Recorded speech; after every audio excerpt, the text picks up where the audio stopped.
प्रकार से गोपियां रोई हैं भगवान के लिए कि हे कन्हैया, हमारे जो अरमान थे वो तो अधूरे रह गए।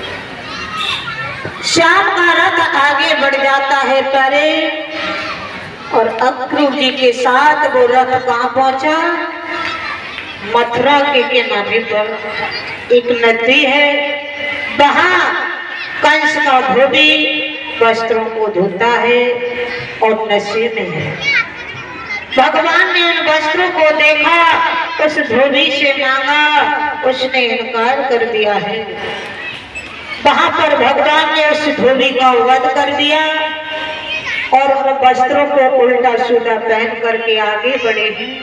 तो भगवान के मित्र दर्जी ने देखा, चरणों को स्पर्श किया है और भगवान के वस्त्रों को उतार कर काट छाट कर पहनाया है। अब भगवान मथुरा नगरी की ओर बढ़े हैं तो दूसरा दृश्य देखा है। कुब्जा चंदन की कटोरी लेकर के जा रही थी। भगवान ने देखा, कहा बहन कहाँ जा रही हो? कहा अपने महाराज के तिलक करने जा रही।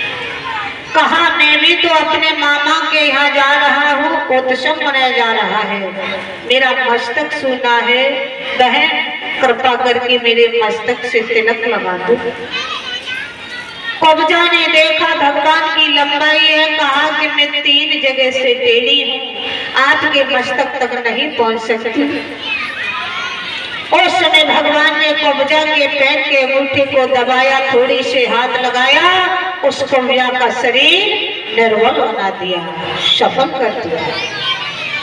भगवान के मस्तक से तिलक लगाया कुब्जा ने। भगवान आगे बढ़े हैं।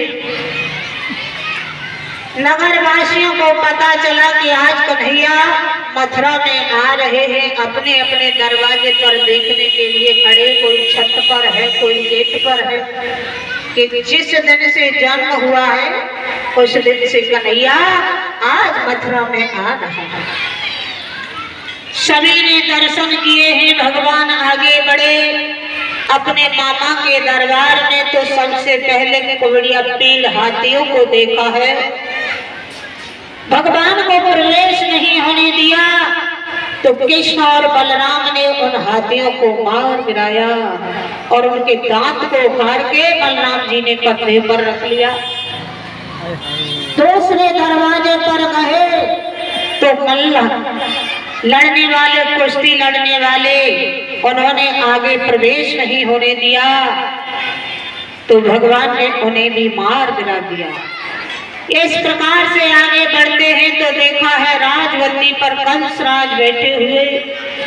भगवान ने प्रणाम किया है, मामा जी आपको प्रणाम हो, लेकिन प्रणाम को स्वीकार नहीं किया। कहा तेरा इंतजार था, तू आ गया। भगवान कन्हैया कहते हैं मामा जी बहुत समय हो गया, आज तुम्हारा वो दिन आ गया।